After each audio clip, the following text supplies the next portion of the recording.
Time for a pumpkin update.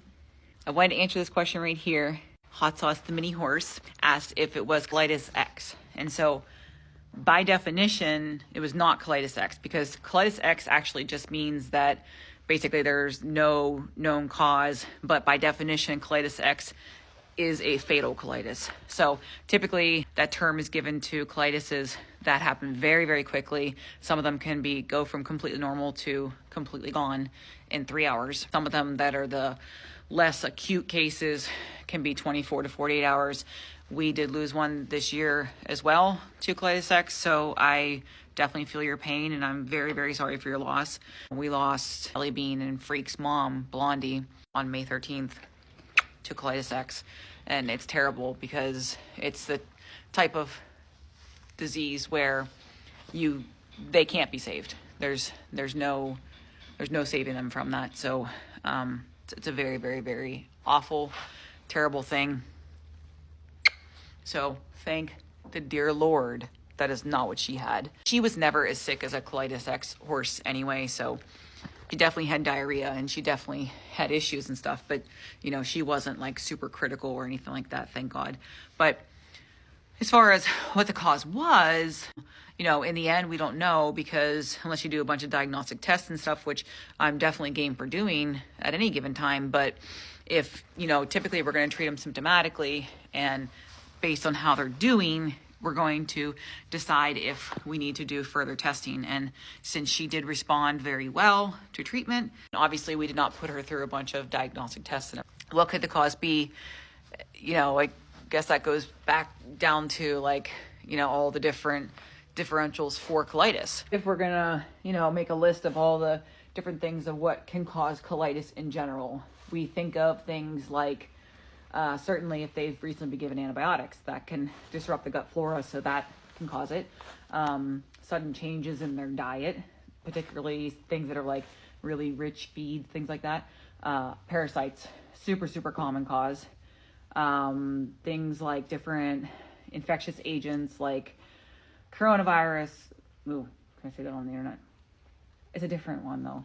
Something called Potomac horse fever, salmonella, E. coli, things like that.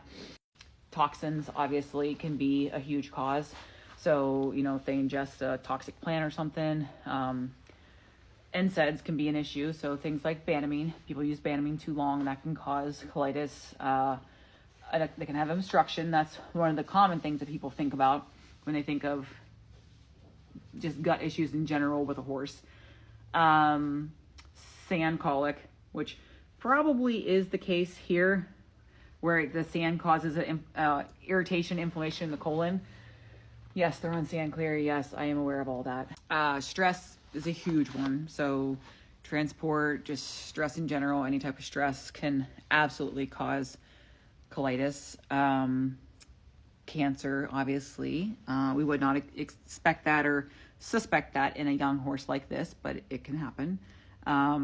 They can get ischemic causes where they basically throw clots. That's a little more difficult to explain, but that is definitely cause. And I'm fully aware that I totally spoiled her. Other causes, IBD. They can have a chronic inflammation. So that's going to be more of a chronic issue. This was more of an acute issue, obviously. Trying to think. Pumpkin, you're bad. You're really bad. They can have allergic reactions. So whether that be to something, in the environment or to food, food allergies, things like that. Or they could just have some underlying health problems. So if they had, kidney disease, liver disease, different metabolic disorders can all cause inflammation in the colon and cause colitis. So that's kind of it's a longer list, I know, and trust me, I'm fully aware that I'm probably missing some, but those are just off the top of my head. The bottom line is she's really, really bratty. She's really, really bratty. She's doing great. And I'll put a little clip here at the end where you can see what I found her doing the day before yesterday. I caught her doing it. It's so freaking cute and made me so happy. You'll understand why when you see it. But she's doing great, and I appreciate all the prayers. I probably won't do another update. I hope to not do another update because we're just going to go with no news is good news.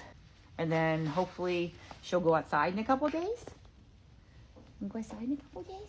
Huh? You want to do that? And then maybe I'll video her when she first gets turned out, because she's going to be super duper duper excited, trust me. So thank you all for the prayers. We really, really appreciate it. And if you have any questions about any of that, definitely let me know, because I'm happy to answer whatever I can. But I am very sorry for your loss. Trust me, I know. And it's terrible. It's awful.